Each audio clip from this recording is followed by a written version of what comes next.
of a plot to disrupt Akwatia by-election. We are also reliably informed that the NDC has been training some of the thugs they used in Ablikmanov parliamentary rerun under the guise of national security and intends to clandestinely clothe them in police uniform. Tonight, we interrogate the MPP's evidence of alleged NDC Akwatia by-election blueprint for violence, facts, and electoral malpractice here on Top Story.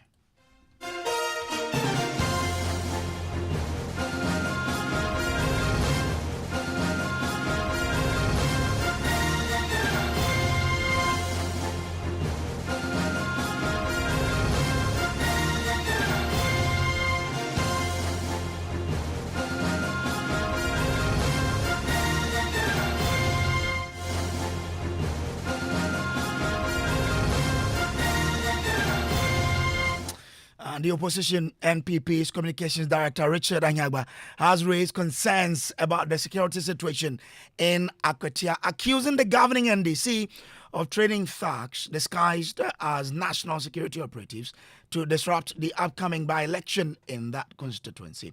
According to Richard Anyagba, the NDC's plan to intimidate voters, rig the election, and ultimately secure the seat for their party. Mr. Anyagba made the accusations at a news conference where he explained the alleged plot. He claimed that the NDC has been recruiting and training individuals to pose as security personnel with the intention of causing chaos and violence during the by-election. The MPP's communications director called on President John Dramani Mahama to intervene and order Richard Jakpa, a prominent NDC member, to stand down and stop the alleged plot. Listen to him. Administration whether they had any warrant for the arrest of any MPP person, and the IGP's response was that no such warrants exist. Nevertheless, the New Patriotic Party has very reliable information and intelligence that the NDC intends to hide behind the guise of national security to terrorize some residents and voters in Akwatia and during the by-election. It is instructive to note that the police administration has indicated their deployment of 5,000 service men for the Akwatia by-election.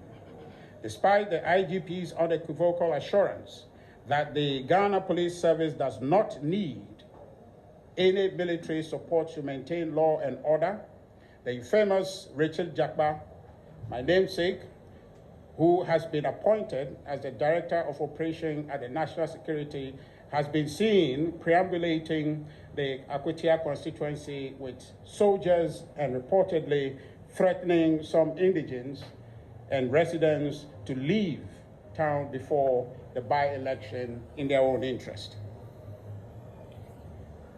Upon the assurance of the IGP, we want to make it abundantly clear that any soldier involved in the Akwatia by-election will be considered and dealt with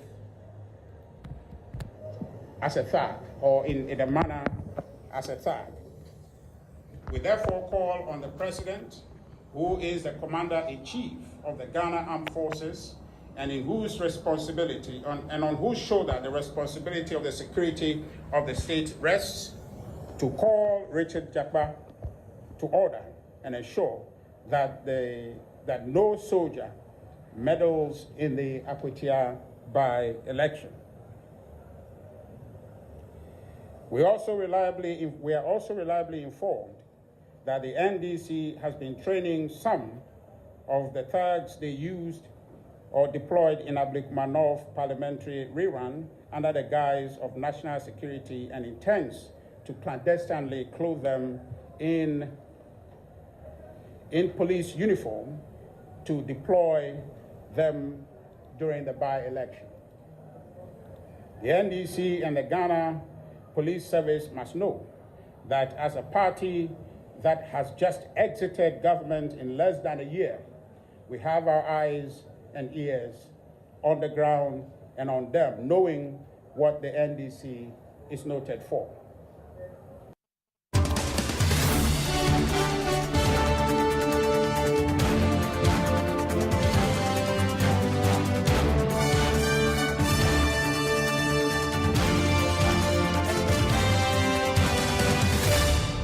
This is Top Story, brought to you always by Telecel Connecting Energies and also by Shield Pension Trust.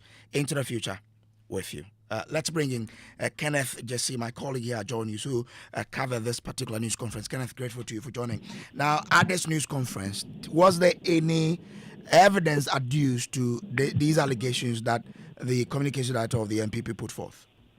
Well, he said that they had their own intelligence, an intelligence that he refused to share with us. The intelligence, he says, they've gathered over time, which points to the fact that Richard Ahiagba is the mastermind behind all of that. And of course, this is not the first time they are also charging the Ghana Police Service to be circumspect, especially in guarding electoral processes. They cited the case of Ablekuma North constituency, which they are still not convinced, despite the fact that the Ghana Police Service did indicate to them that they have arrested 8 people who have so far been arraigned before court.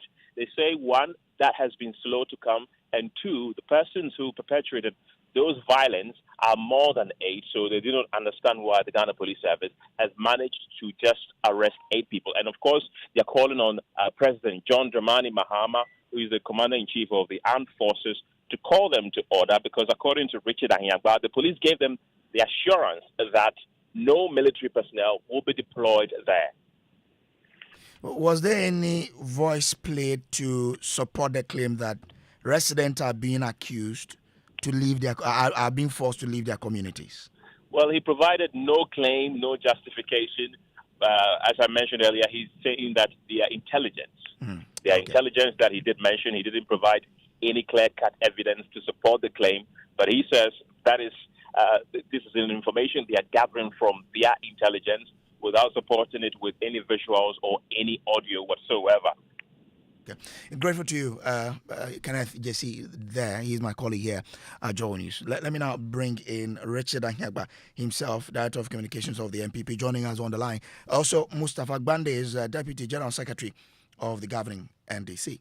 Richard, I'm grateful to you for joining. Now, these are wild allegations, and yes, you say it's through your intelligence gathering, but there should be something to back these allegations you throw out there for people to then support your call that the IGP should do, or the government or the president should intervene and call Richard Ahiagba to order. Oh, thank you. What evidence do you need? If you say the evidence you need is replete. You already have it, so you don't need me to give you evidence. You saw what happened in Ablekuma North. We said what they were going to do in Ablekuma North. It happened. To date, the people who, even if you are given the chance to investigate and arrest those people, you do that in a heartbeat, because the people who committed those atrocities in Ablekuma North, they are all on video. So as to how the police cannot find them is shocking. And, you know, if you're asking for evidence for this, you're asking me to disclose my source, which inherently you will not do as a journalist. So I'm not sure what disclosures you'll be interested in. But this information that we're gathering is credible, vastly reliable, and what we are doing or trying to do with this press conference is to just draw the managers of our security, national security, in this case, especially the IGP, draw his attention that we have caught wind of what is happening, to let them know we know what is happening, and put the responsibility where it belongs, so they must deal with it. But in fact, if you say that some community members or some residents are being asked to leave their communities in their own interest, that should come with some people telling you that this is what it is. Else, it then comes down to conjecturing. Not so. It's not. Yeah, not at all. Not at all. In fact, I am not going to mention names, But to be honest, the people who are in there, okay, who are carrying out that mandate within the national security installation on behalf of the party, they know themselves.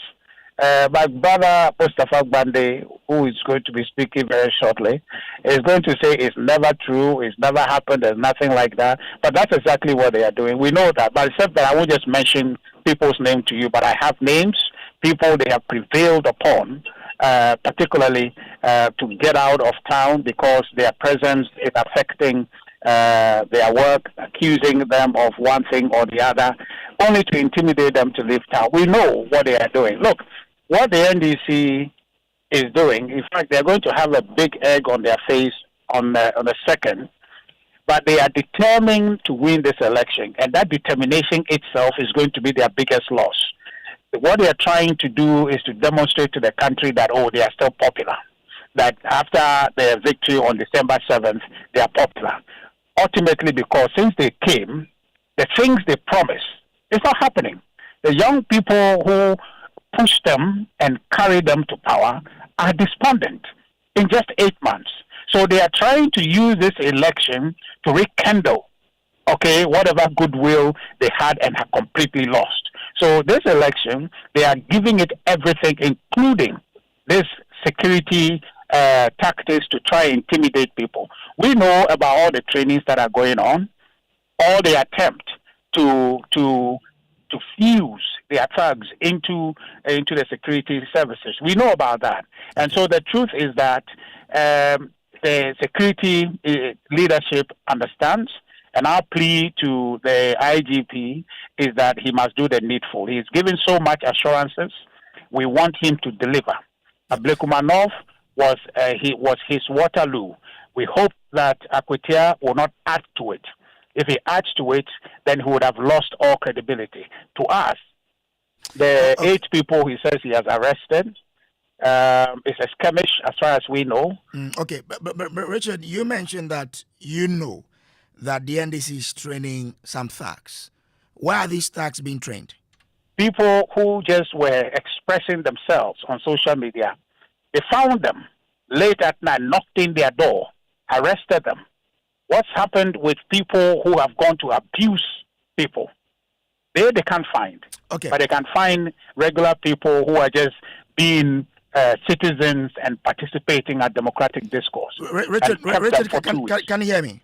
Yeah, I can hear you now. I'm asking that you say that you are aware the NDC is training some thugs, and I'm asking where exactly are these thugs being trained? You were here in this country when we were in power. There were similar conversations that went on. We had a credible verification and evidence to tell Ghanaians we're not doing, but they insisted. Like what we are talking about, they just won't agree.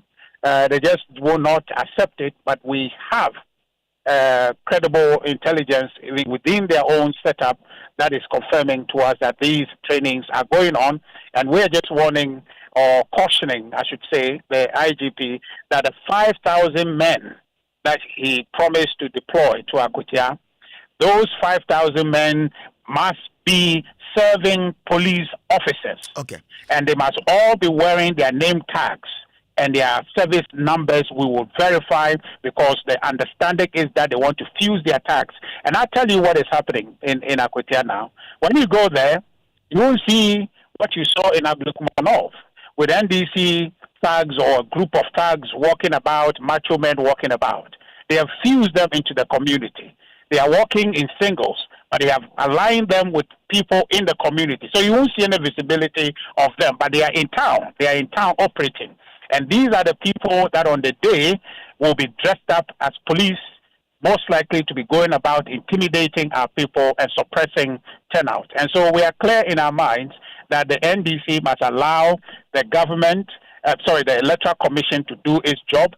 On the day, let it be one man, one woman, one vote. Let's count it. Whoever wins goes home with a prize. Okay. But any effort by the NDC to create any mischief, any mayhem in Akwatia will not go down well with all of us. And I think that the idea also that the IGP, we have pleaded with him, and I think that we have an understanding that there must not be any military participation in that election on Tuesday. Okay. The police will lead. Let the police lead.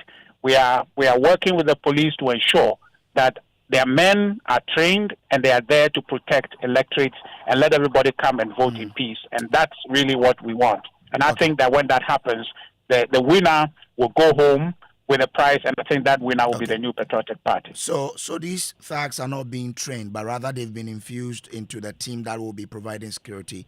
So I'm telling you about those that are on the ground. There are training going on. Where? Okay, they are training people, and I can tell you that they are training people.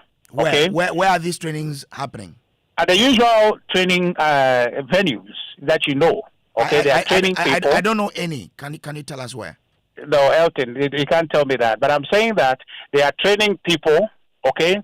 Those people from the intelligence we have will constitute part of the 5,000 men that the IGP is likely to deploy. Okay. And we're saying that the IGP, based on the conversations that our leaders have had with him in the meetings that we've had with them, we want that the service personnel that are going to be deployed to the electoral areas, the 21 or so electoral areas, we want their names, we want their service numbers, we want those regional commanders that will be assisting them, we want their information so that we can have visibility. We can ascertain the service record of those people who are there. So we don't have these trained NDC thugs become part of the police on the day. Because what they have learned from Abdulrahmanov is that the visibility that led to them being captured on video, which is leading and forcing for their prosecution, arrest and prosecution, they want to avoid it. So they are going to hide them in uniform to be able to carry out their bidding. Yeah, but one of the things that we cannot do in this critical moment is not to put out information out there that we cannot, verify with evidence. That's why I wish that you are able to tell us where exactly these trainings are happening so the police can have a cue as in what to do and where to strike. I don't understand why you are insisting. You're a journalist. If I ever ask you, tell me your source, you tell me you can't disclose your source. I'm not asking for source. You say they are training the people somewhere, and you say that they are usual training grounds. And we are talking to Ghanaians. All of us want to be educated. We want to know because we are all stakeholders in peaceful elections. So I'm asking you to provide to us the names of the places where these trainings are happening. That's all I'm asking. Well, I can mention a place for you, but I'm just not interested in mentioning that. The information is meant for the IGP who is leading this election. And we're saying that this is the intelligence we have. He must take note and act accordingly. Mentioning names will not change anything. The essential matter is the information we have. That is happening. And the IGP and the security capos, they know where these trainings within this country, where those trainings can possibly be happening. Okay, I can mention the name, but that is not a substantial matter at play. The key thing is that is happening, and the IGP must take note and take steps to foil it and make this doesn't happen. And also we have intelligence that suggests that some of the guys on the ground, and that's why we said that no military participation should be allowed, because that's the agreement, the standing agreement. But on the ground, the understanding we're having is that there's a possibility that they would have people clothed in military uniforms who are not military officers. Okay, let's admit that you don't want to disclose the names of where the trainings are happening on radio. Have you made these places available to the Ghana Police Service so they can intervene? There's a representation that will be made to them, in fact, that to get them to understand. But these are things that, as I have said, those within the security infrastructure will be aware, and I think that the IGP will have to do the needful. All right, do stay with me. Let me bring in Mustafa Agbande. Mustafa is Deputy General Secretary of the NDC. Mustafa, what's the role of the national security in the operations around the elections in Akwatia? Well, so good evening, and good evening to our cherished listeners. Let me first of all state that the NDC is fully prepared and ready for the Akwatia by-election. We have deployed everything that will make it humanly possible for lawyer Ernest Bediako to be declared as a winner of these elections. The NDC have done everything possible to eschew and to also cooperate with the police and other security agencies to ensure that we have a relatively very peaceful, violent-free elections. The Inspector General of Police have assured all of us the readiness of the Ghana Police Service, which is also a major stakeholder in terms of all elections that we have gone through. And the IGP have also made it possible that any individual that have any information about persons either concealed or planning to foment or to do anything that is illegal contrary to law, such persons would have the attention of the police service, and that will be addressed. Now, what I will assure the MPP and what they are running away from is the fact that on the Akwatia election, we will collaborate with relevant security agencies to ensure that persons who are on wanted list for either electoral violence, we have invited victims of Techiman South election, Iowa West election, and any other place where there have been electoral violence to help us identify persons who have not yet been arrested. But are you there to conduct, are both stakeholders there to conduct an election, or you are there to arrest people? And again, the question I want to find out from you is that, as you say you are prepared to win, does that include the deployment of Richard Jakpa to undertake any operation in the Akwatia area? The venue where criminals will be arrested. You can arrest a criminal in a matrimonial home. You can arrest a criminal in church. You can also arrest a criminal in the hospital. And we are looking for places where these people would like to attend, places where they would like to go. And so that is the only assurance that we give the FPP. Besides that, I will not respond to anything. All the litany of allegations, baseless, roadside politics that my brother Richard have raised, I will respond to it. Richard Jakpa is a member of the NDC. He will remain the member of the NDC. He is an officer of the national security. Wherever people meet and there is crime, national security has an interest. Wherever people meet and there's a likelihood of, social security issues, national security will have an interest. I will not hold brief for national security, but to say that you are running away from Jakpa only underscores your own shadows. What you've taken Jakpa through is what is chasing you. But hold on. So you are confirming that indeed Richard Jakpa and the national security are on the ground undertaking some activities, right? Has it ever been strange for national security not to evaluate those threat assessments of any venue of election? Is it strange? In Iowa West Wagon by election, the security infraction that occurred were under the full participation, sponsorship, and control of national security to perpetrate that crime. So you want to repeat same? No, I would say that it is not alien that prior to any election, the Bureau of National Investigation, NIB today, national security, police intelligence, military intelligence, and all other intelligence agencies would have a role to assess threats that goes beyond the election. But Bande, the IGP gave the assurance that they have the men, and in fact they were going to deploy a certain number of people to oversee this election.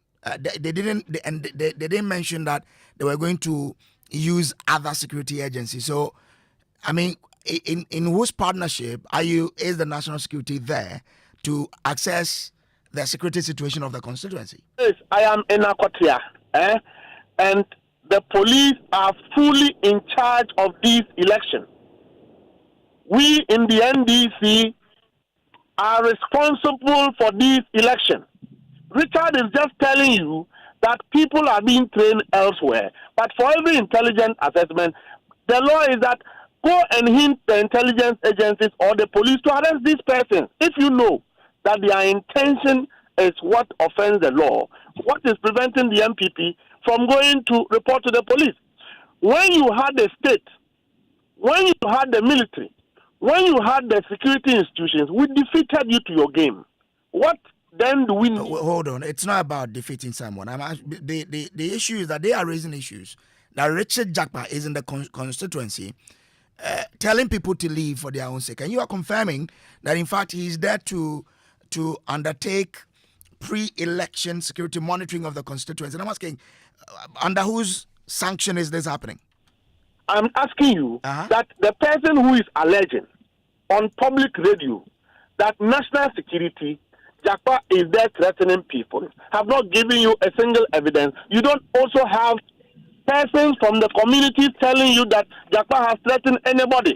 Richard Jakpa again is telling you that people are being trained for electoral violence, and you are allowing him to go with these lies. You are allowing him to continue. But Bande, you are confirming that Richard Jakpa indeed is in the constituency. And I'm asking, under whose sanction is that? What is the national security really doing? Because then you tend to give some fire to this allegation the NPP is putting across. We've asked them for evidence they have not been able to adduce. But if you say he is indeed there, then you are trying to fuel the allegations. That's why I'm asking, what exactly is the national security doing? I'm saying that Richard Jakpa is a member of the NDC at all times. And Number two, and I've also said that it has never been alien for national security to have any oversight on any election. And he knows that. And I've given you an example of Ayawaso West Wagon, where the national security got involved and even went overboard to train and deploy people. Is that what they are scared of? And I have told Richard that let him go and tell his party that this noise will not deter our strategy in winning the election. The police will not win the election for the MPP. They are sitting in Accra in the name of primaries. They are not campaigning on the ground, presented a substandard parliamentary candidate who cannot express himself, and they want to hold the security agencies responsible for their election. And you want me to join that conversation? No, I'm not asking Let you them come to join the ground and campaign. We are here. But Bande, hold on. When the police said they were fully in charge of this, we didn't hear the national security will be deployed anywhere, and that's why I really want to understand why the change, why the new twist that the national security can also be there. Nobody have said national security can be in election. I've said that it has never been alien that national security will have an oversight on national elections. But the agency responsible for elections is the police service. And as I speak to you, if Richard, who is talking to you, have not come to Akwatia since this issue of by-election started, they have never come to Akwatia. But yet they are speaking to Akwatia issue. We are here and we are seeing the MPP on the ground will confirm the preparedness of the police as far as this election is concerned. So if you sit in Accra and you want the police to win an election for you, it's not going to happen. Yet he is declaring war on the military. It is not our business. Okay, I'm grateful to you, Mustafa Bande, who's the Deputy General Secretary of the NDC, and to you, Richard Ahiagba, Director of Communications of the MPP. This has been Top Story. Up next is Newsnight.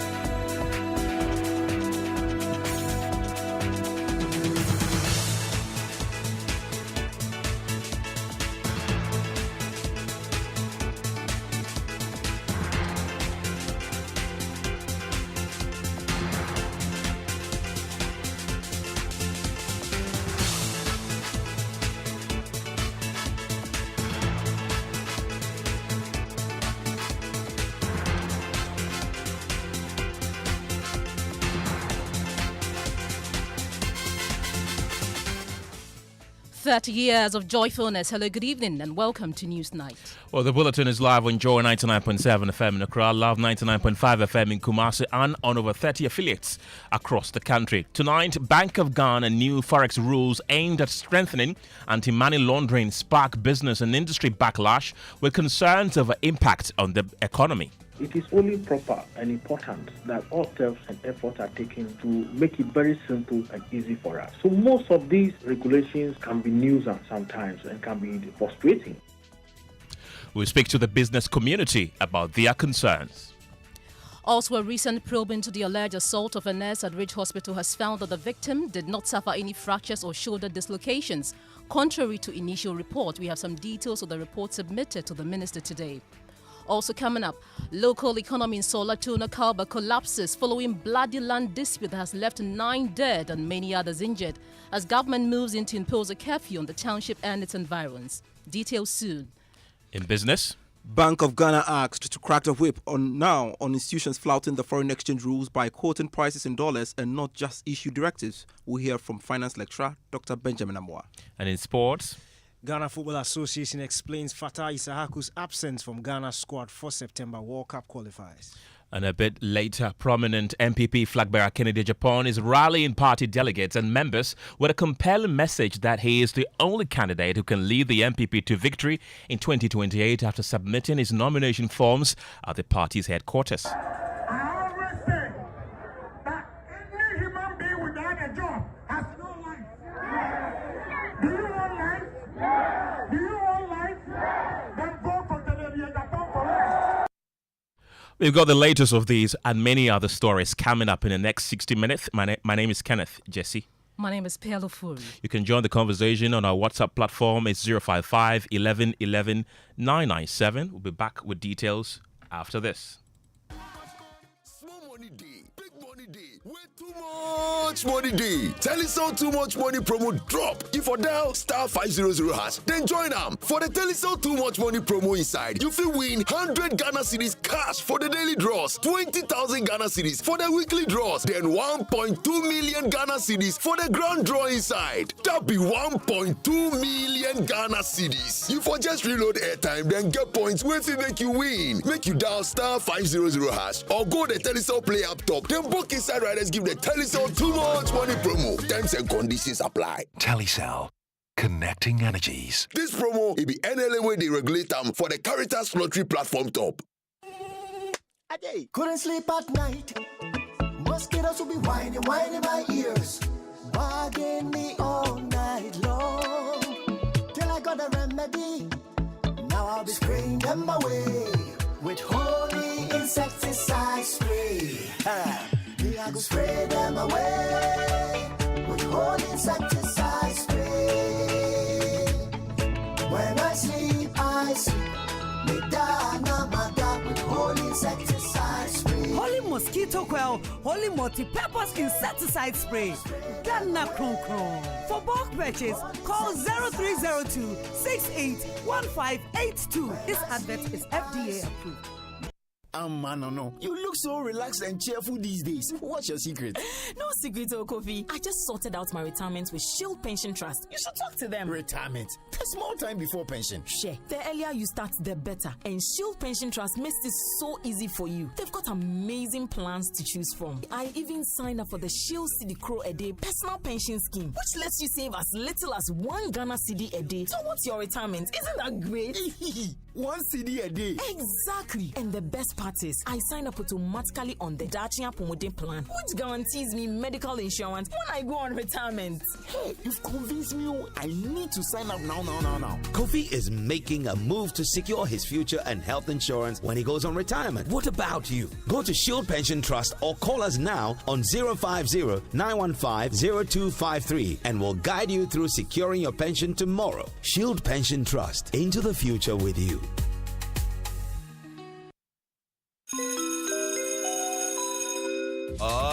Now Announcing Ghana's first unlimited photocopier leasing. Yes, from just 983 Ghana cedis, you can lease a multifunctional photocopier and print unlimited. Yes, unlimited and free paper every month. Guess what? That's not all. Toners, repairs, and maintenance all are free. And oh, I'm not kidding at all. And we cover the whole country. Yes, the whole country. What are you waiting for? Just visit us at www.valexlease.com or call 0244 644048.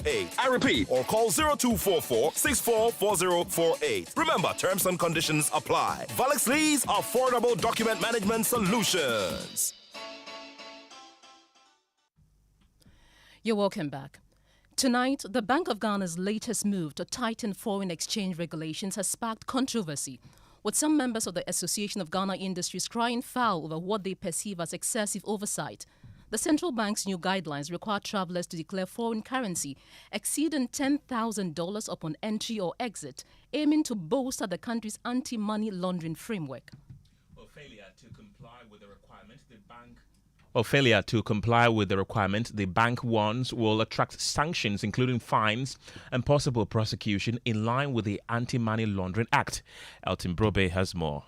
Well, the prohibited transactions include, but not limited to, school fees. Those who are pricing in dollars, they are refrained from doing so going for it from today. Sale and rental of vehicles, sale and rental of real estate, airline ticket, domestic contract, retail shopping, online sales, hotel accommodation. The statement clarified that foreign currency invoices may only be issued to expatriates, that's foreign nationals, or non-residents, with proceeds required to be paid into the foreign exchange account with a licensed bank. In addition, exchange rates opted or quoted on such invoices must reflect prevailing market rate of commercial banks and be benchmarked against the Bank of Ghana's published reference rate rather than being arbitrarily determined. And the bank has also issued a statement regarding new directives on how much you can have on you when you're traveling. The bank says that travelers are permitted to carry up to $10,000 or its equivalent in any other foreign currency and monetary instrument without declaration. Now, travelers traveling carrying more than $10,000 must declare such funds in full using the official foreign currency declaration form from the Custom Division of the Ghana Revenue Authority, indicating the source and purpose of the funds. Inbound travelers carrying amount above $10,000 must also present proof of declaration. Outbound travelers with more than $50,000 in any other foreign currency and monetary instrument must also declare the funds on Form FX5. In addition, attach the following required documents: endorse foreign exchange bureau's receipt, endorse bank slip evidence of withdrawal and purchase of foreign currency. Now, failure to do this can lead to fine or prosecution, and then also the seizure of the amount beyond the $10,000. You had Elton Brobe with those directives from the central bank. Now, the Association of Ghana Industry argues that the regulations are overly restrictive and may impede business operations, particularly for legitimate transactions. Greater Accra Regional Chairman Chonam Atpelo says some of the regulations will end up driving businesses away from local banking channels when transacting in foreign exchange. And I'm saying that there are many of all of these regulations, and especially these days, if you go to the bank, you ask that I have a supply in China, I would like the bank to transfer money to the supplier. What you typically get is a lot of frustration. Your own money, they say, well, you have to produce this document. You produce all the documents, but they are still asking for more documents. And finally, you even now find out that they actually don't probably even have the forex to transfer, which is a classic case in one of the instances I had to deal with last month. So what I'm saying is that there are a lot of all of these challenges that the business community is facing. Our desire is for the regulator to actually be active in finding out some of these nuances so that they can deal with them, because these challenges are really, really frustrating. We are not against the doing their work by regulating, and we are familiar with some of these standards and cash movements and so on, and we will comply. We're just saying that in all of these, they should ensure that the business community is at heart, because what is the point if you overly regulate and everybody now decide to trade in cash, which is what has been the case. Ghana is noted to be a heavy cash transaction country. To grow to a developed country, you cannot be focusing on cash. You have to minimize cash, and the only way to do that is where you promote banking and encourage a lot more people to use the banking system and the digital banking arena. That way a lot of people can bank. But if I know that I send my money to the bank and they will say they will not accept my money because I have to produce several forms and documents and all of that, a lot of these business people don't have the time. And you find this excessive? Very excessive. So our wish is that the central bank should actually sit up to investigate some of these things and put themselves in our shoes and see how it feels like. Well, let's get more from this and go into the telephone lines and speak to Chonam Akpelo, who's the Greater Accra Regional Chairman of the Association of Ghana Industries. Thank you very much for joining us tonight. Shouldn't we be backing the Bank of Ghana to enhance the country's anti-money laundering measures?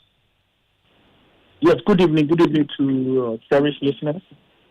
Yes, we should definitely support the central bank and any other regulator in doing their work. So why then are you opposed to this? No, we are not opposed, not at all.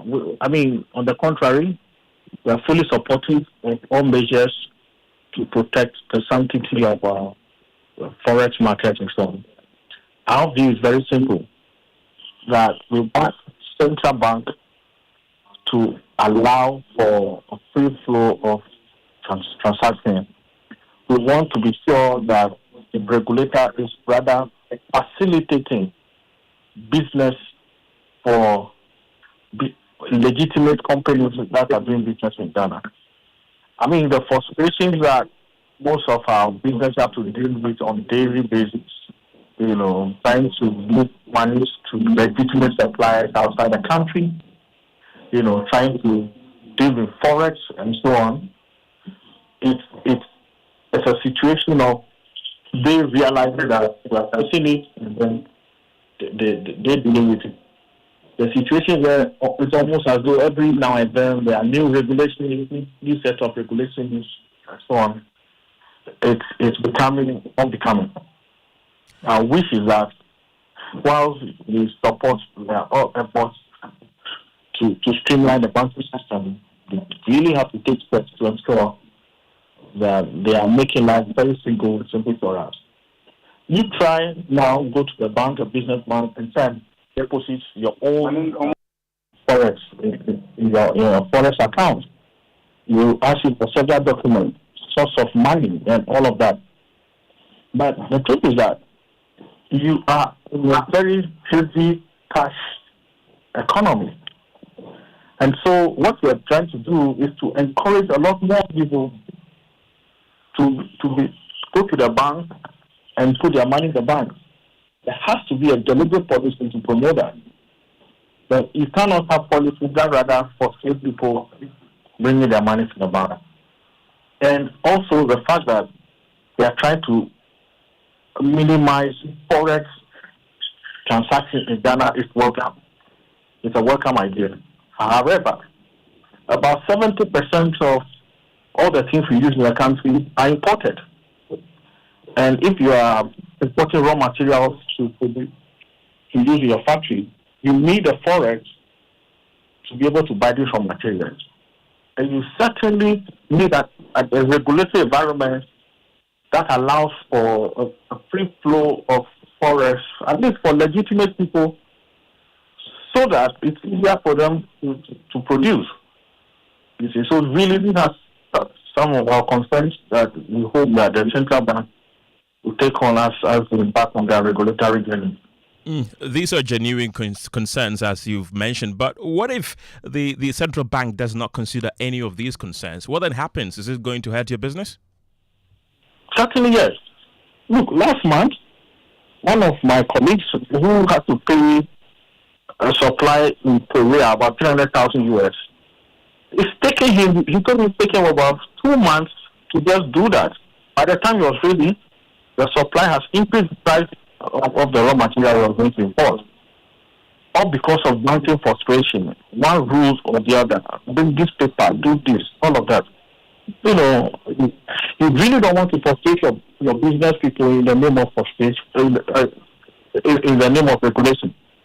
You know, and this is not to say that we are against regulation or so on. We are fully compliant. I mean, most of our members are some of the best in terms of compliance and making sure that we do the right thing. But our concern is to streamline the environment and ensure that we allow a lot more people to come to the bank and be happy to go do business and go home. Really, this is our call. Okay. And you know that there are a lot of cash that are outside the banking system. There are a lot of dollars that go through cash. How are you putting in measures to ensure that these cash are back to the banking system? They have to take steps to ensure that a lot of people are encouraged to bring dollars in their homes to the bank. You know, and this is what we are asking for. Okay, these are genuine concerns that I'm sure the Bank of Ghana will consider. Chonam Akpelo is the Greater Accra Regional Chairman of the Association of Ghana Industries. But we have more, Pel. Well, Kenneth, we have Dr. Patrick Ofori. He's the CEO of the Borg Oil Distributors. He's joined us via telephone. Good evening and thank you for your time on Newsnight. Good evening to you and good evening to your listeners. Ms. Ofori, AGI says is not entirely opposed to the new directives by the central bank. Is that the same for you?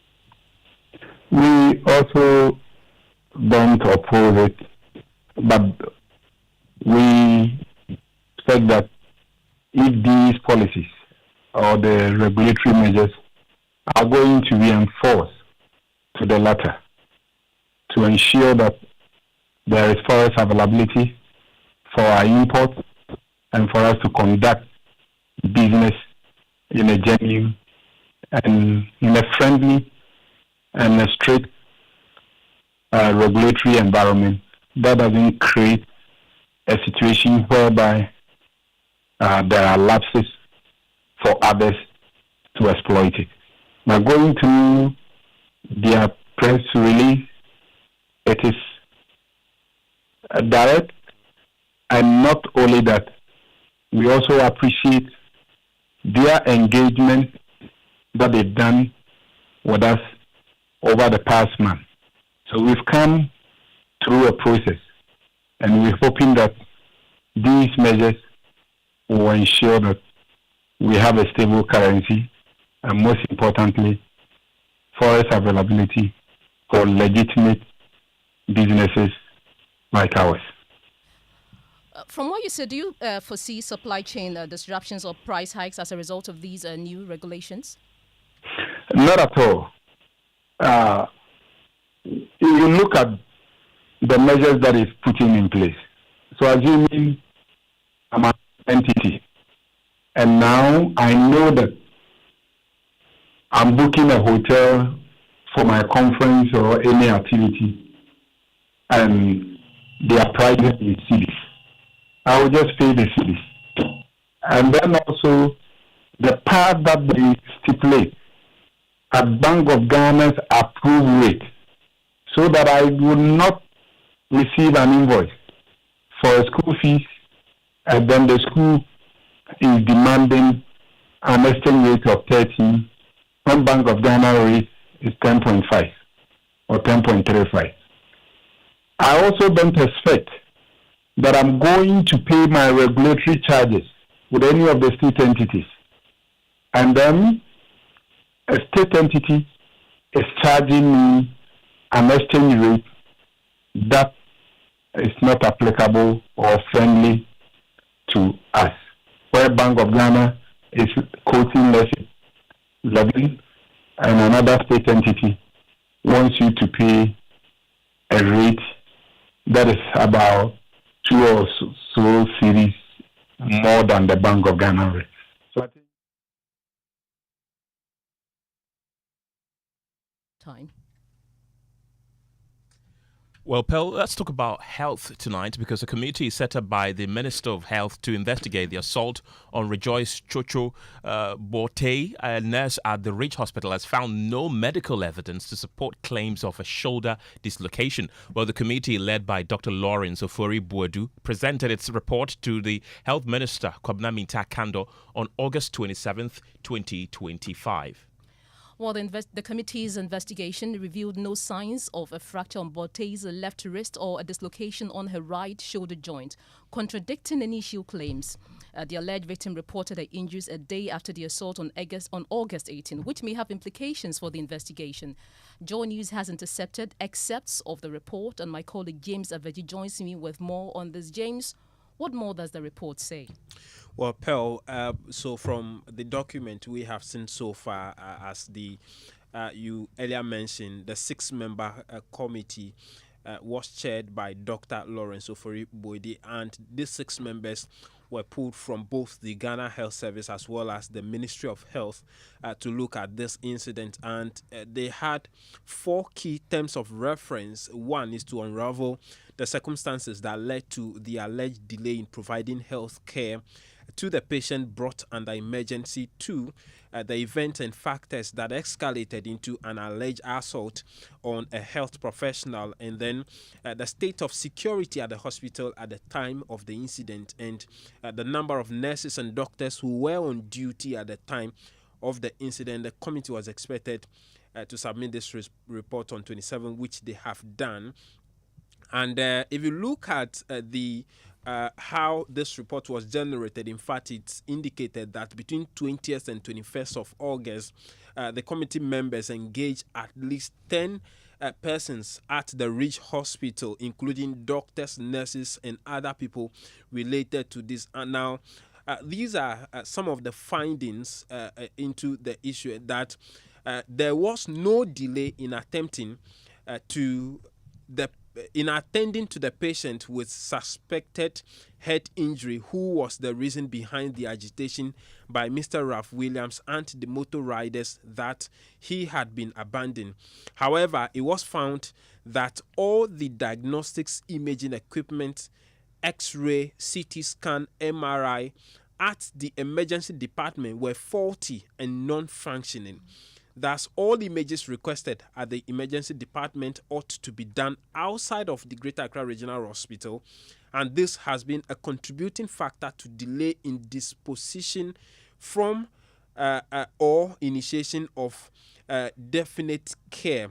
Now, the report goes on to say that although there is video evidence, and this is based on the factors, the second key terms of reference on what led to the escalation of this. They said that although there is video evidence of a verbal or word altercation between Ralph, his colleagues, and staff members of the hospital, we are yet to receive any video evidence or a witness account of the alleged physical altercation or attack. There is, however, documentation in the hospital health information management system that the alleged victim, Mrs. Rejoice Chocho Bote, reported her injuries on the left hand on the next day, 18th August 2025, and was further treated.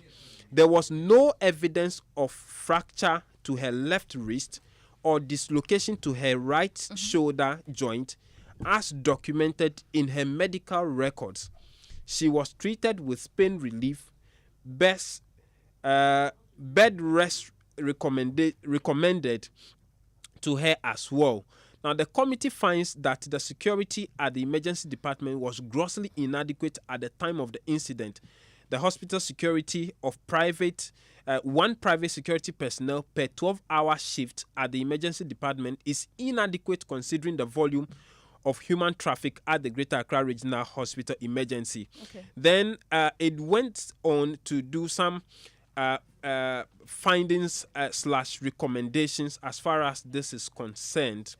They said that the staff, which is Rejoice, who was allegedly physically attacked, was receiving treatment at the hospital. He goes on to say that the committee, as part of the investigations, invited Ralph St. Williams on Thursday, 22nd of August, who agreed to have a hearing on a phone with his lawyer, Oliver Bakavomao, but later declined to the interview on phone and resorted to submitting a written report with video exhibit as evidence to the committee, and the report was received with video evidence as promised. His statement, a copy attached to the report, spelled out the following: that his distress or frustration was escalated by a nurse who made provocative remarks in the context of emergency, and this triggered his response, and goes on and on and on. And so, in short, the committee says the allegations, yes, the nurse reported, but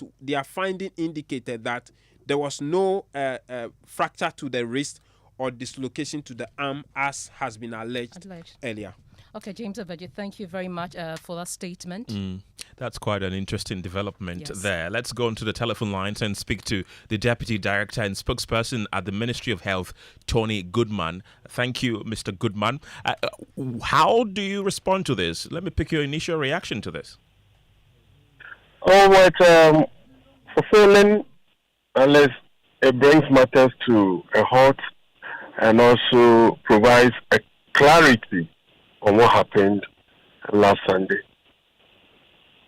Well, there's already been a suit that has been filed by the nurse. Do you think that any action at all should be taken against the nurse?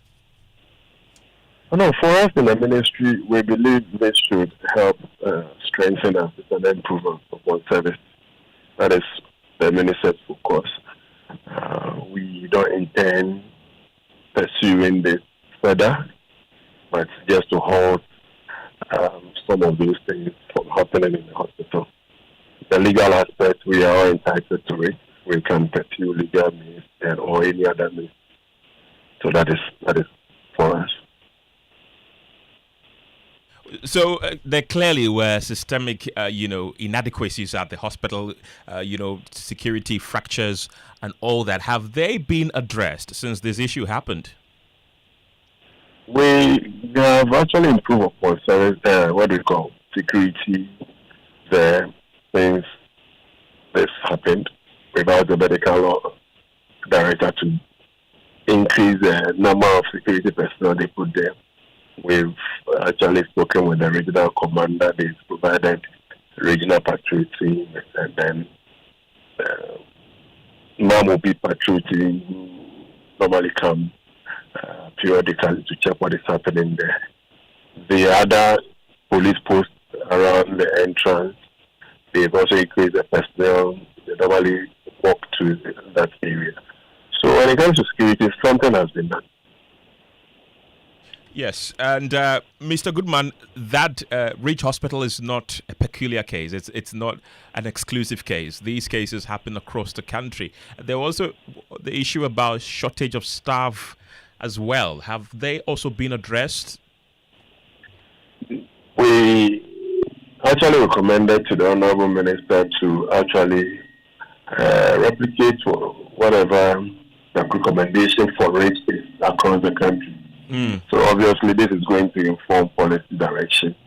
The minister is going to make some, is going to direct all the various youth, the Director General of Ghana Health Service, the Director General of CHAG to also do something. So going forward, you're going to see some changes, various hospitals.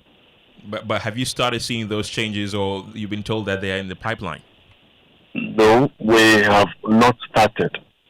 The committee submitted the report this afternoon. The minister told the media that he wants them to be part of the implementation of this report. They should be following up to check what has been done regarding this. He's asked the chief director to quickly start looking at this report from tomorrow. So very soon we're going to see a lot of action on this particular document. That is actually the purpose for doing this work. Tony Goodman is the Deputy Director and Spokesperson at the Ministry of Health. Thank you very much, Pearl. Well, in other news, the need for effective monitoring and data collection came up prominently in a dialogue on cocoa production and distribution at the Joy News Climate Talk series on the theme Green Cocoa Processing, Energy Efficiency and Waste Management. Discussion centered on sustainable farming techniques, technological innovations and collaboration with stakeholders for policy changes. Hannah Odame has more in this report.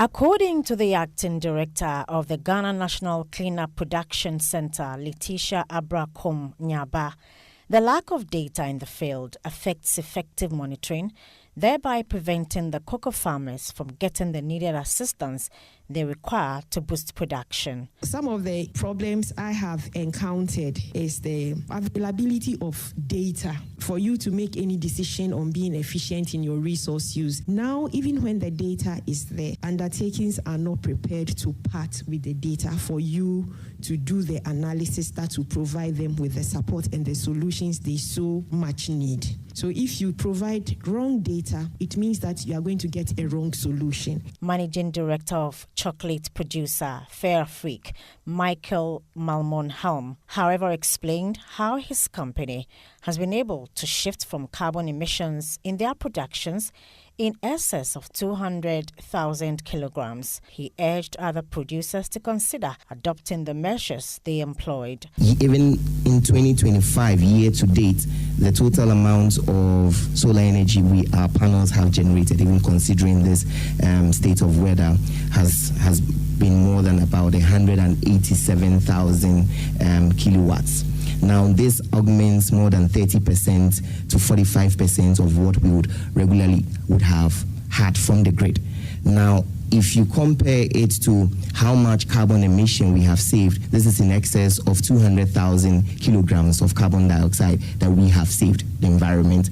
So, is it sustainable? Yes, to a large extent. On his part, the acting deputy director of Cocoa Board for Monitoring and Evaluation, Dixon Ameno, highlighted the need for producers to inculcate climate-smart cocoa production methods and also train farmers on effective climate change standards so they can meet international standards and also avoid deforestation due to constant movement for new farmlands. These climate-smart cocoa practices involve agroforestry where shade trees are being grown on the farms. Cocoa thrives in mostly the forests, so we have to go hand in hand. In doing this, we collaborated with the Forestry Commission to involve ourselves in some of the emission reduction programs. We have to meet the global demands. We involved ourselves in training farmers and then training some of our stakeholders to be able to meet these global demands. And that's Hannah Odame's report, and that brings us to business and Pius. Kojo Baka is here with the latest. Pius, what do you have? Bank of Ghana asked to crack the whip now on institutions flouting the foreign exchange rules, quoting prices in dollars and not just issue directives. We'll hear from a finance lecturer, Dr. Benjamin Amwa. Also coming up in business, Salam Alliance Partners Multimedia Group Limited to deepen financial inclusion in the insurance sector. The business news on Newsnight is brought to you by MTN Business. Welcome to the new world of business. Kingdom Books and Stationery, your number one-stop shop for all office essential. Ma, have you received the delivery? Sis, the rider's bay. Send in the momo. Okay, *176. Paco, don't you use a smartphone? Use a momo app, ne? Huh? App. Hey, I want to say a millennium, say millennial. Inim. Oh, millennium for nyaze. Switch to the app. Oh, you're smart. And oh, you're secure. Enter a world of possibilities with the Momo app. Pay your favorite merchant, pay utility bills, and borrow from our wide range of lending services. Move to the app side today. MTN. Son, we are so proud of you for setting up this hospital. I really love those hospital beds and waiting chairs. By the way, did you import them? No, Dad, I didn't. I actually got them from Kingdom Books and Stationery right here in Ghana. Wow. We also bought our office supplies, safes, executive desks and chairs from Kingdom, and they gave us expert advice on how to set up our office. Guys, that makes 3 of us. I also got our sofa and bedroom sets, plus our dining hall furniture for our new home from Kingdom. Wow, Mom, that makes 4 of us. I usually get my stationery items from Kingdom. Kingdom. And my teacher also mentioned that our classroom furniture was provided by Kingdom. So there you have it. Whenever you're thinking about setting up an office or acquiring furniture for your home, etc., Kingdom Books and Stationery should be your first port of call. With over 40 years experience in the industry, we stock and supply a wide variety of globally sourced office and home furniture, stationery and equipment. Visit our head office, Akwatia, Osu near the Osu Cemetery, Tema near Community 4, Takoradi opposite Vijay Mays Plaza, Cape Coast University Bookshop, Spintex Road near Absa Bank, Atomic Center Point Mall, Winneba University Campus, KNUST, the University Bookshop, and Santasi in Kumasi. You can also visit our shop online, www.kingdomstoreonline.com. Hurry while stock lasts. For further inquiries, contact us on 050-162-0810 or 0302-764-101. Email info@kingdomgh.com. Kingdom Books and Stationery Limited, where quality and affordability is assured. Terms and conditions apply. At Star Oil, we believe fuel is not just a commodity, it is a lifeline. Every cedi saved at the pump is a cedi that helps a mother send her child to school. A farmer transports food to the market, or a young entrepreneur deliver their first order. Our mission is to make fuel more accessible by offering consistently competitive prices, helping ease the financial burden on Ghanaian households. In a country where transportation costs can consume nearly a third of household income, this is not just business. It's a social responsibility. Star Oil, still quality and affordable fuels for all.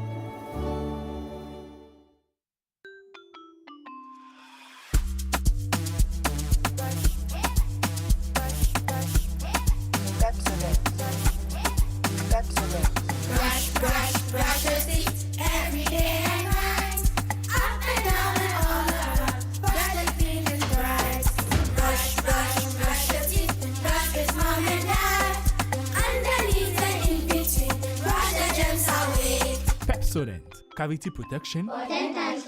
This advert is FDA approved. The luckiest. Luck is everywhere for everyone. Yeah, the luckiest.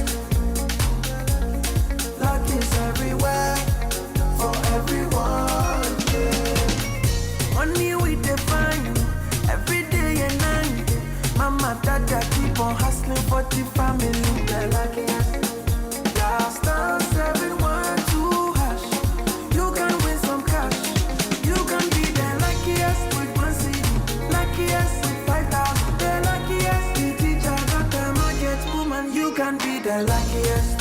Oh, the luckiest. Luck is everywhere for everyone. You can be the luckiest. The luckiest.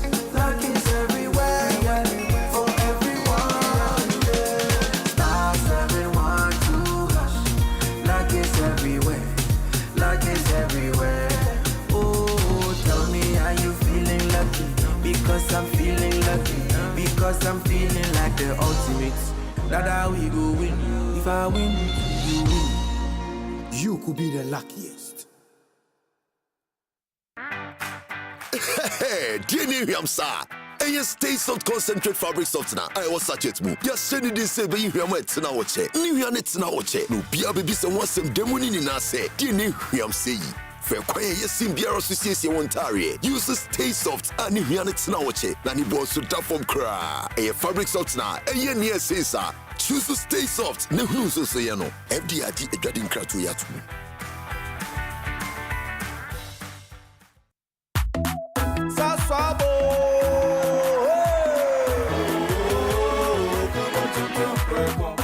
Sasso, si come tonton preko. Sasso, si come tonton preko. Edwana dwami ne buseshe. Ye hokesia ne malaria. Minya me pone me sasso spray. Every mosquito study run away. Come on tonton preko. Sasso, mi se come tonton preko. Come on tonton preko. Sasso, come tonton preko. Na ni sham ne die e demo stronko. This advert is FDA approved. Hello, welcome back to Newsnight. Time now for business. Senior finance lecturer at the University of Ghana Business School, Dr. Benjamin Amwa, has asked the Bank of Ghana to act swiftly to end the practices of businesses quoting prices in dollars.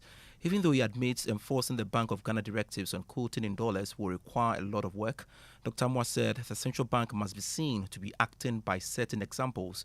He made the statement after the Bank of Ghana warned the public against unauthorized forex transactions. It will be difficult. It will be difficult because until the central bank gets the hint of it, you will not know, right? You don't know. So it becomes a bit difficult because, again, what happens between the banks and the forex bureau is such a deep valley that so many things can happen from the banks through to the forex bureau. Not deliberate, but then there may be some loopholes that can be exploited. Now, if I am buying or I'm selling in dollars and you don't get a hint of it at central bank, how will you change? How will you follow me? How will you deal with that particular act? So the central bank is coming out, which is good, but then they will have to look at it and make sure that the system that they put in place can pick on the needed, flashpoint and to deal with the issue. Senior finance lecturer at the University of Ghana Business School, Dr. Benjamin Amwa there. Now, the second deputy governor of the Bank of Ghana, Matilda Santiesiedu, is urging corporate organizations to prioritize inclusivity and promote gender balance in the operations. She says creating equitable opportunities for women in leadership and decision-making roles is not only a social responsibility but a driver of sustainable growth. She was speaking at the 11th Women in HR conference organized by the Ghana Employers Association. Means that women need opportunities to rise, because when women rise, entire households rise, entire communities rise, and economies become more resilient. The truth is quite simple. When women thrive, economies thrive. When women are allowed to lead not just in HR, but in culture, strategy, and innovation, the impact multiplies for everyone. And for the men here, imagine if your wife, your sister, your auntie, your mother, who would have been taken from your purse, also had the capacity to earn as much. Can you imagine how much free money you would have? But also how much better your lives will be as a family, as a community, and as a country. Matilda Santiesiedu is the second deputy governor of the Bank of Ghana. Now, the chief director of the Ministry of Finance, Patrick Numo, has underscored the importance of data in supporting the efficiency and independence of Ghana's fiscal council. He stressed that access to accurate and timely information would be critical for the council to effectively carry out its oversight functions. Mr. Numo made the remarks at a Fiscal Council Roundtable organized by Imani Ghana in collaboration with the International Institute for Sustainable Development. For a fiscal council to be able to advise government and parliament concerning their work, they need to have up-to-date data. Somebody made a point about real-time data, so that the advice they give will be relevant for decisions and also for review of what has happened and for corrective actions to be taken.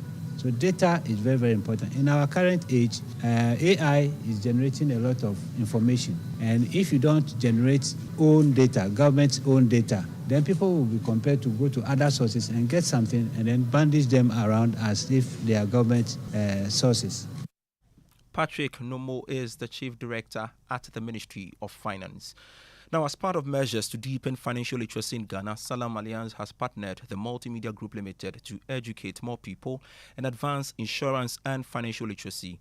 The partnership will help spread the benefits of insurance to individuals and businesses, as well as help address challenges facing the sector. Here is the Chief Executive Officer and Managing Director of Salam Alliance Life Insurance Ghana, Teria Ben Ahmed, speaking ahead of its financial education campaign scheduled to take place tomorrow. Then that tomorrow we are launching an initiative called Financial Education, and this is sponsored by Salam Alliance Group. And this is not a financial education for customers of Salam Alliance. No, this is a financial education for the entire Ghana market, because we believe that the insurance market and its rather low penetration can only grow if the Ghana market have a better understanding of finance and insurance. And so this is an initiative that Salam Alliance Group has sponsored, and we are launching it tomorrow. The venue is supposed to be Ghana Shippers Authority. And thankfully, we are collaborating with Multimedia Group to enable this financial education. And we have extended invitation to the industry stakeholders. The National Insurance Commission, the Commission of Insurance has confirmed coming. We are grateful to her for the support. Chief Executive Officer of Managing Director of Sanlam Alliance Life Insurance Ghana, Teria Ben Ahmed, and we know the Multimedia Group Limited team was made up of the Head of Sales and Marketing, David Max Fuga, producer of the Super Morning Show on Joy FM, Samuel Odame, Head of Business, Winston Amwa, and host of the Super Morning Show, Kojo Yangsin. Now, the German Development Corporation, GIZ, has convened a national roundtable in Accra to engage the private sector on strengthening technical and vocational education and training in Ghana. The meeting aimed to establish partnerships that would prepare skilled manpower for the job market. Now, Acting Director General of the Ghana TVET Service, Dr. Eric Kofi Ajori, commended the initiative, describing it as a crucial step in driving a government policy on TVET. For TVET to be successful in Ghana, the private sector must lead the discussion, must own the TVET space, because that is where the sector is, and that is only time they prepare their skilled manpower for the industry. Therefore, the stronger the bond, the better the TVET delivery for Ghana. So I will wish to call upon industry to take government policy on TVET very seriously. They must participate effectively in implementing the policy around TVET for the betterment of this country. And that's it for business on Newsnight. Sports is next. Let's go straight into our stories. And the Ghana Football Association has offered an explanation for forward Abdul Fattah Isahaku's absence from the Ghana squad to face Chad and Mali in next month's FIFA World Cup qualifiers. The former under-20 star recently returned from an anterior cruciate ligament injury, which kept him out for close to 7 months. According to the FA, Black Stars head coach Otuado chose to leave out the 21-year-old so as not to risk him on the artificial turf in Chad. Ghana currently sits top of Group I, 3 points behind second place Comoros. To some athletics news, and the captain of Ghana's relay team, Joseph Paul Amwa, believes the current team is the best the country has had on paper. The team is currently in camp in Texas ahead of next month's World Championships. Looking at the team that won silver in Paris, on paper, like, leg for leg, comparing that team to our team right now, on paper, I think we have a better team than that team. But at the same time, I don't think relay is, even though there's speed involved, is the baton that is traveling. Exactly. So France won at Olympics with I think 10-3 people and all that stuff. So even though there's speed involved, I feel like with relay, it's all about execution. Hoping that everybody does, they are part of the job. Yeah. You had captain of Ghana's relay team, Joseph Paul Amwa. Bring that into sports. Back to you guys. Well, thank you very much, Daniel. Let's do some politics tonight, because the MPP flag bearer hopeful Kenneth Japon has told party delegates and members he's the only candidate that can return the party back to power in 2028 if he's elected as its presidential candidate. Speaking after submitting his nomination forms at the party's headquarters, the former Asin Central MP said his track record as a successful businessman will guide him to create more jobs for Ghana's unemployed youth. We want somebody who can create businesses for the youth of this country.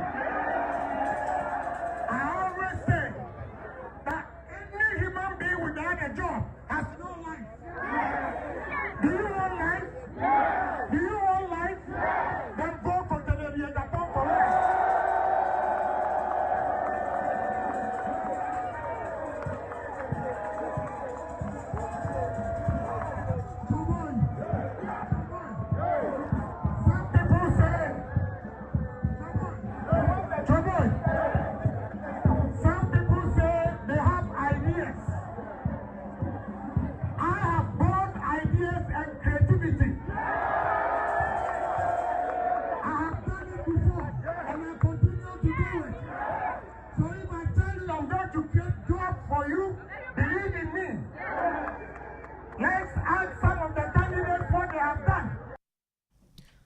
He charged supporters to resist any form of intimidation from some members of the party who suppressed their support for him in the party's last presidential primaries.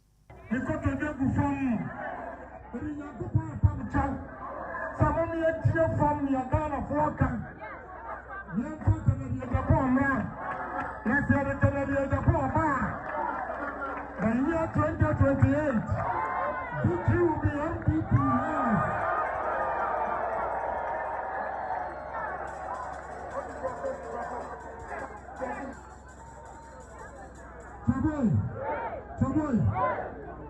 I'm saying is, I am pleading with you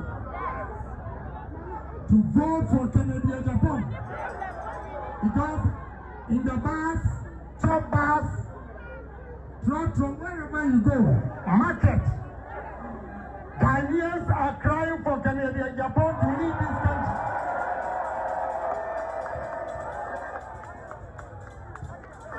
So don't listen to anybody who will come and intimidate you because of his own selfishness.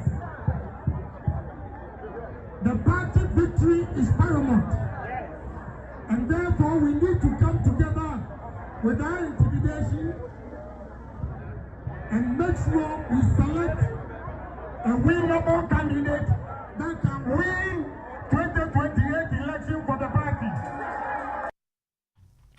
Well, Brian Champon was the next to submit his nomination forms. The former Greek minister also pledged to create jobs if he's elected flag bearer of the MPP and becomes president. He urged his supporters to desist from comments that smear individuals and ultimately affects the fortunes of the party.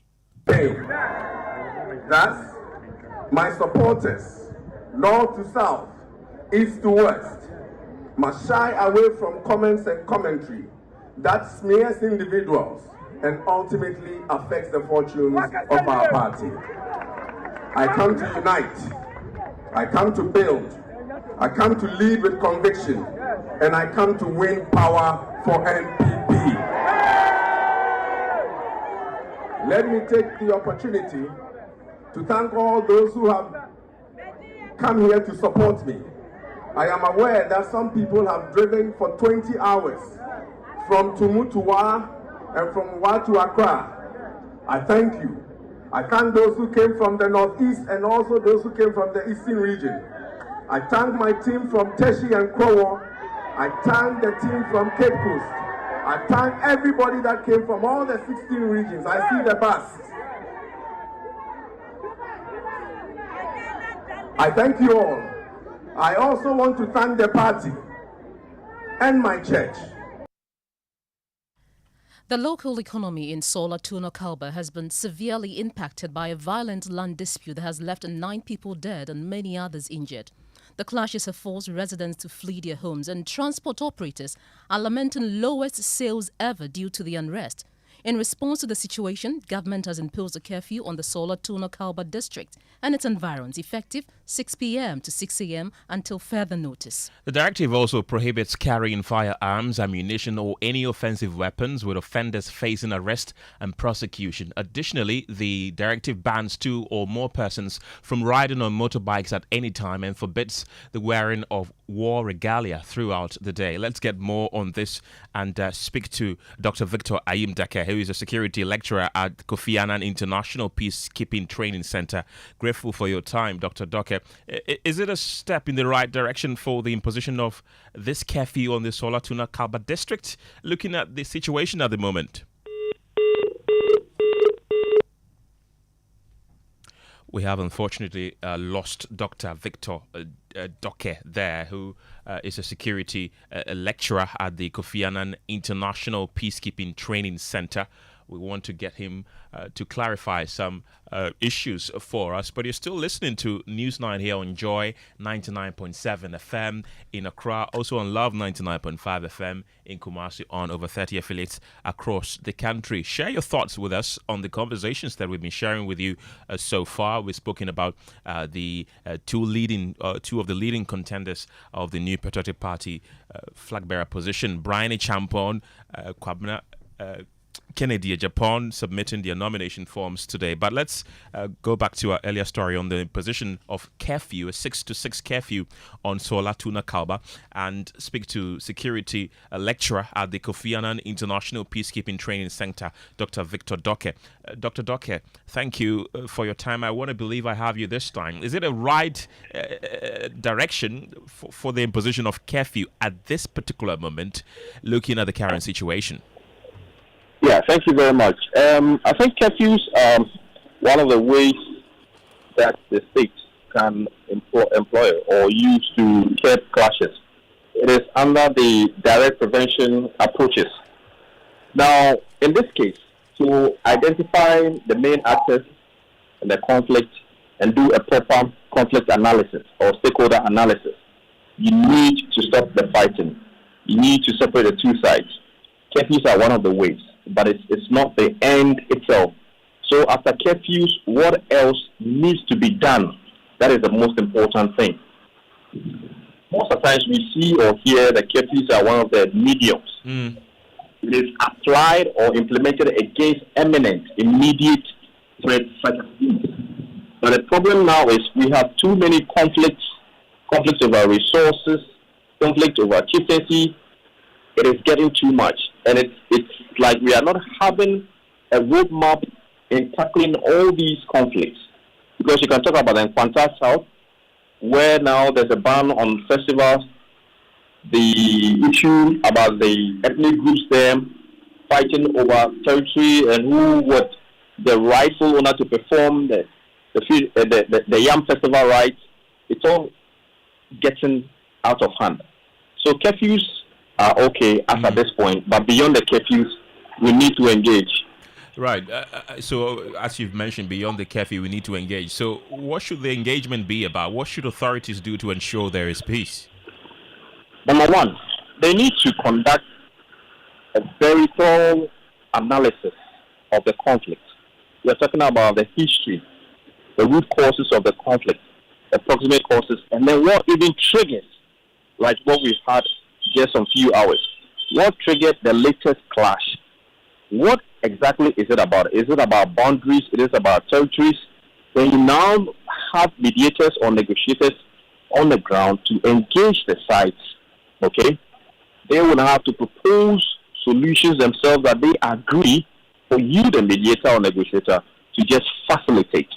You need peace building activities, sensitization, and whatnot. You need a political will. You need resources. So all these comes to play. And it's not just one aspect being curfew and then announcing that has been curfews. Anybody found with weapons will be arrested and all of that. We need to move beyond that rhetoric and then engage. There are too many conflicts unresolved, which can harm us if we are not able to control it. Curfews, this is not the first time we're hearing of the position of curfew on a town or a district in Ghana. What cues should authorities take from the previous imposition of curfews in places like, say, Boko, in relation to the latest one they've imposed on Sola Tuna Kalba? Right. So ideally, it is to enable the state through the security agencies and stakeholders to now have plan or roadmap to engage the two sides. In the areas where we've had curfews and yet still experience pockets of violence, the issue now stems from the proliferation of small arms and light weapons. The teeming youths who do not have anything to do, i.e. employment, engagement, and whatnot. All these things come to play. Now, the fact that you impose curfews does not guarantee that you are not going to have challenges or clashes. We've seen that in Boko and elsewhere. So that is why we need a sustained engagement. Conflict over tradition, culture, land, chieftaincy are very much prolonged, and oftentimes the actors take stance that they do not want to relinquish immediately. So you need to engage them continuously. We have institutions such as the National Peace Council, the National House of Chiefs.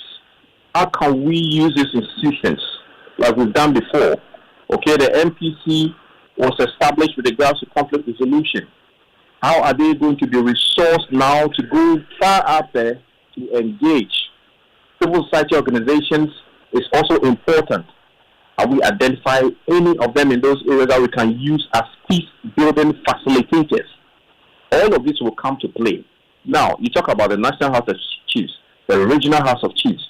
How do we identify, chiefs in that enclave and build their capacity so that we can now appoint them in zones map out every conflict that we have. Okay. Assign these chiefs the opportunity and the duty to now negotiate and mediate. Okay. All right, Dr. Victor Doke, thank you very much. He's a security lecturer at the Kofi Annan International Peacekeeping Training Center. Pearl, there are a few messages that our listeners have sent in. And we have one message from Nana Akwatia from Ablikuma Central, and he says, I will continue to urge the IGP and his men to be professional in the discharge of their duties, especially in the run-up to the Akwatia by-election. They shouldn't let the dastardly acts perpetuated by the NDC at Ablikuma North rerun on leading figures of the NPP resurface. And that's it for News 9 tonight. My name is Kenneth. Gyasi. My name is Pearl.